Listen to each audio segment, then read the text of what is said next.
അത്ഭുതങ്ങളും അടയാളങ്ങളും നടക്കുന്ന സ്ഥലങ്ങളിലേക്ക് ജനങ്ങൾ ഓടിക്കൂടി അവരുടെ വിശ്വാസം പ്രകടിപ്പിക്കാറുണ്ട്. ഈ ഒരു പ്രതിഭാസത്തെ സഭ അംഗീകരിക്കുന്നുണ്ടോ? ഇപ്രകാരമുള്ള വിശ്വാസത്തെ പ്രോത്സാഹിപ്പിക്കേണ്ടതായിട്ടുണ്ടോ? നിവിയ ചോദിച്ചത് വളരെ പ്രസക്തമായൊരു ചോദ്യമാണ്. അതായത് അത്ഭുതങ്ങളും അടയാളങ്ങളും ഒക്കെ ചില സ്ഥലങ്ങളിൽ സംഭവിച്ചു എന്ന് കേൾക്കുമ്പോഴത്തേക്ക് ആളുകൾ അങ്ങോട്ടേക്ക് ഓടിയെത്താറുണ്ട്, ഒഴുകി എത്തും. പ്രത്യേകിച്ച് മാതാവിൻ്റെ കണ്ണിൽ നിന്ന് കണ്ണുനീര് രക്തമായിട്ട് വന്നു എന്നൊക്കെ പറയുമ്പോൾ ആ രൂപം കാണാൻ വേണ്ടി ആളുകൾ ഓടിക്കൂടാറുണ്ട്. മാതാവിൻ്റെ രൂപത്തിൽ നിന്ന് തേനും എണ്ണയും ഒക്കെ ഒഴുകുന്നു എന്നൊക്കെ കേട്ട് ആളുകൾ ഓടിക്കൂടുന്നു നമ്മൾ കാണാറുണ്ട്. അല്ല, ഈശോയുടെ ക്രൂശിത രൂപത്തിൽ നിന്ന് ചോര ഒഴുകി തുടങ്ങുന്നു എന്നൊക്കെ കേൾക്കുന്ന വാർത്തകൾ നമ്മളെ വല്ലാതെ അങ്ങോട്ടേക്ക് ഓടാൻ പ്രേരിപ്പിക്കുന്നുണ്ട് പലരെയും. ഇതിനെയെല്ലാം ഇത് യഥാർത്ഥത്തിൽ സംഭവിക്കുന്നുണ്ട് ഇല്ലയോ എന്നുള്ളത് ആദ്യമേ പരിശോധിക്കണം. കാരണം മാതാവിൻ്റെ രൂപത്തിൽ നിന്ന് ഇങ്ങനെ യഥാർത്ഥത്തിൽ രക്തക്കണ്ണീർ ഒഴുകിയിട്ടുണ്ടോ, അത് ഒഴുകുന്നുണ്ടോ, അത് ശാസ്ത്രീയമായി പഠിക്കുകയും മനസ്സിലാക്കുകയും ചെയ്യേണ്ട കാര്യങ്ങളാണ്. വേറെ ആരെങ്കിലും അതിനകത്ത് ഏതെങ്കിലും തരത്തിലുള്ള കൃത്രിമമായ ഇടപെടൽ നടത്തുന്നുണ്ടോ എന്ന് പരിശോധിക്കേണ്ടത്. ഇനി അഥവാ യഥാർത്ഥത്തിൽ അങ്ങനെ സംഭവിക്കുന്നുണ്ട് എന്ന് വിചാരിക്കും. അങ്ങനെ സംഭവിച്ചിട്ടുണ്ട്. ലോകചരിത്രത്തിൽ പല സന്ദർഭങ്ങളിലും പരിശുദ്ധ ദൈവമാതാവിൻ്റെ ഇത്തരത്തിലുള്ള അത്ഭുതകരമായ ഇടപെടൽ നടന്നിട്ടുണ്ട്. അത്തരം ഇടപെടലുകൾ നടക്കുമ്പോൾ സഭ അതിനെ പ്രത്യേകിച്ച് ആവേശത്തോടെ സ്വീകരിക്കാറുമില്ല, അതിനെ തള്ളിക്കളയാറുമില്ല. അത് ഒരു സ്വകാര്യ വെളിപാടായിട്ടാണ് സഭ അതിനെ കരുതുക. ഏതെങ്കിലും വീട്ടിൽ അത് സംഭവിക്കുന്നുവെങ്കിൽ അത് ആ വീട്ടുകാർക്കുള്ള ദൈവത്തിൻ്റെ എന്തെങ്കിലും സന്ദേശമായിരിക്കും.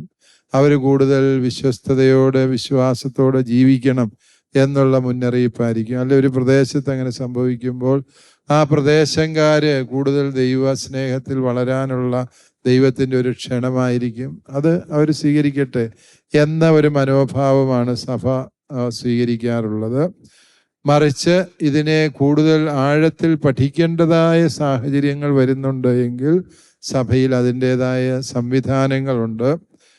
റോമിലെ വിശ്വാസ തിരുസംഘത്തിൻ്റെ കാര്യാലയത്തിലേക്കാണ് ഇത്തരം സന്ദർഭങ്ങൾ കൂടുതൽ പഠന വിഷയമാക്കേണ്ടതുണ്ട് എന്ന് സ്ഥലത്തെ മെത്രാന് തോന്നുന്നുണ്ട് എങ്കിൽ അദ്ദേഹത്തിന് ഈ വിഷയം റോമിലെ വിശ്വാസ തിരുസംഘത്തെ അറിയിക്കാവുന്നതാണ്.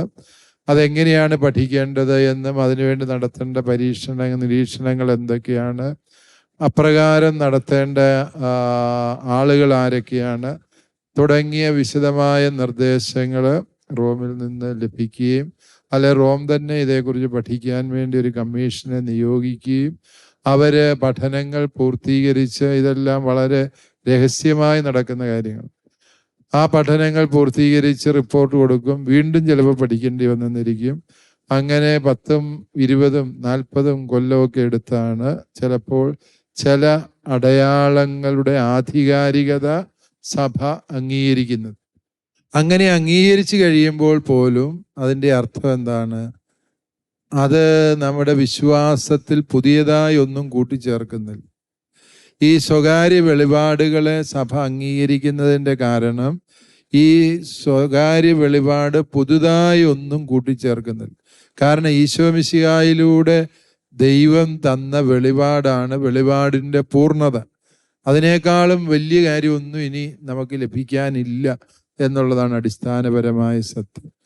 ആ വെളിപാടിൽ പറഞ്ഞ കാര്യങ്ങളെ കൂടുതൽ ആഴത്തിൽ മനസ്സിലാക്കാൻ സഹായിക്കുന്ന അടയാളങ്ങളാണ് എങ്കിൽ ആ അടയാളങ്ങളെ സഭ പരീക്ഷണങ്ങൾക്കും നിരീക്ഷണങ്ങൾക്കും ശേഷം അംഗീകരിക്കാറുണ്ട്. ഇങ്ങനെ അംഗീകരിച്ചു കഴിയുമ്പോഴും സഭ പറയുന്നുണ്ട്, ആ സ്വകാര്യ വെളിപാടിനെ സ്വീകരിച്ചാലും സ്വീകരിച്ചില്ലെങ്കിലും ഒരു വിശ്വാസിയുടെ വിശ്വാസ ജീവിതത്തിന് ഒരു മാറ്റവും സംഭവിക്കുന്നില്ല. ഇപ്പൊ ഉദാഹരണമായിട്ട് മാതാവ് ലൂർദിൽ പ്രത്യക്ഷപ്പെട്ടോ ഇല്ലയോ? സഭ അതേക്കുറിച്ച് പഠനം നടത്തി പരിശുദ്ധ ദൈവമാതാവ് ലൂർദിൽ പ്രത്യക്ഷപ്പെട്ടു എന്നുള്ളത് ഒരു സത്യമായ കാര്യമായിട്ട് സഭ പഠിപ്പിച്ചിട്ടുണ്ട്. എന്നാൽ മാതാവ് ലൂർദിൽ പ്രത്യക്ഷപ്പെട്ടില്ല എന്ന് ഏതെങ്കിലും കത്തോലിക്കൻ കരുതുന്നുണ്ട് എങ്കിൽ അവൻ ഒരിക്കലും തെറ്റായ കാര്യമല്ല, അവനത് വിശ്വസിക്കാൻ ബാധ്യസ്ഥനല്ല. വിശ്വസിക്കാൻ ബാധ്യസ്ഥമായ കാര്യങ്ങൾ വിശ്വാസ സത്യങ്ങളാണ്. പരിശുദ്ധ ദൈവമാതാവ്, അവൾ ദൈവത്തിൻ്റെ അമ്മയാണ്, നിത്യകന്യകയാണ്, അമലോത്ഭവയാണ്, സ്വർഗാരോപിതയാണ്. ഈ സത്യങ്ങൾ വിശ്വസിക്കുന്നില്ല എങ്കിൽ ആ വ്യക്തിയുടെ കത്തോലിക്ക വിശ്വാസത്തിന് ഭംഗം വരും. അതേസമയം മാതാവ് മെജിഗോറിയിൽ പ്രത്യക്ഷപ്പെട്ടോ, ഗാഡലൂപ്പയിൽ വന്നോ, വേളാങ്കണ്ണിയിൽ വന്നോ, ഇതൊക്കെ സ്വകാര്യ വെളിപാടുകളാണ്. അതെല്ലാവരും നിർബന്ധമായും വിശ്വസിക്കേണ്ട കാര്യമാണ് എന്ന് സഭ ഒരിക്കലും പറയുന്നില്ല. നമ്മുടെ തലശ്ശേരി അതിരൂപതയിൽ വിളക്കന്നൂർ ദിവ്യകാരുണ്യത്തിൽ ഇങ്ങനെ ഒരു അടയാളം ദൃശ്യമായി. ഇതേക്കുറിച്ച് ഇത് ഒരു 13 വർഷങ്ങൾക്ക് മുമ്പ് നടന്ന സംഭവമാണ്. ഏതാനും വർഷങ്ങൾ ഇത് നമ്മൾ എന്താണെന്ന് മനസ്സിലാകാൻ വേണ്ടി നമ്മൾ രഹസ്യമായി സൂക്ഷിച്ചു. എന്നാൽ ആ രൂപം മാഞ്ഞു പോവുകയോ ആ തിരുവോസ്തിക്ക് യാതൊരു ഭംഗം വരികയോ ചെയ്യാതിരുന്നപ്പോൾ അതേക്കുറിച്ച് കൂടുതൽ പഠിക്കാൻ വേണ്ടി റോമിലെ വിശ്വാസ തിരുസംഘത്തെ സമീപിച്ചു. ഇന്ത്യയിലെ വത്തിക്കാൻ സ്ഥാനപതി വഴി അദ്ദേഹത്തിൻ്റെ നിർദ്ദേശപ്രകാരം വിവിധങ്ങളായ പഠനങ്ങൾ വിശ്വാസ തിരുസംഘത്തിൻ്റെയും നിർദ്ദേശങ്ങൾ സ്വീകരിച്ചുകൊണ്ട് കുറേ പഠനങ്ങൾ അവർ നടത്തി, കുറേ പഠനങ്ങൾ നമ്മളോട് നടത്താൻ പറഞ്ഞു. അവയുടെ എല്ലാം പഠന റിപ്പോർട്ടുകൾ എന്ന് പറഞ്ഞാൽ ശാസ്ത്രീയമായ പഠനങ്ങളാണ്. അവ റോമിലേക്ക് അയച്ചു കൊടുക്കേണ്ടതുണ്ട്.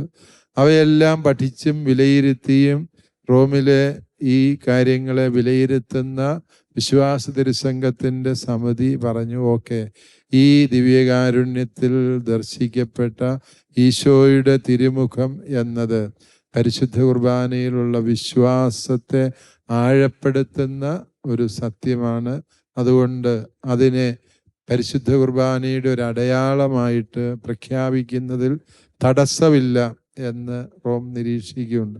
അങ്ങനെയാണ് നമ്മളത് ദിവ്യകാരുണ്യത്തിൻ്റെ ഒരടയാളമായി അതിനെ പ്രഖ്യാപിച്ചത്.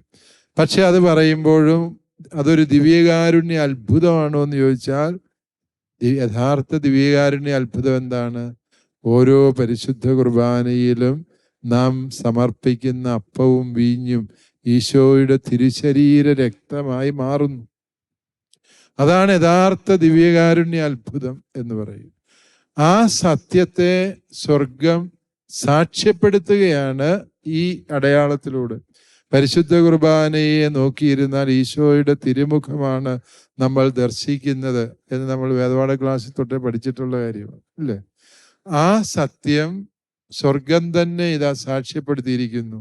പരിശുദ്ധ കുർബാന ഈശോ തന്നെയാണ് എന്ന് ഈ ഒരു ദർശനത്തിലൂടെ കർത്താവ് നമുക്ക് വെളിപ്പെടുത്തി തരിക.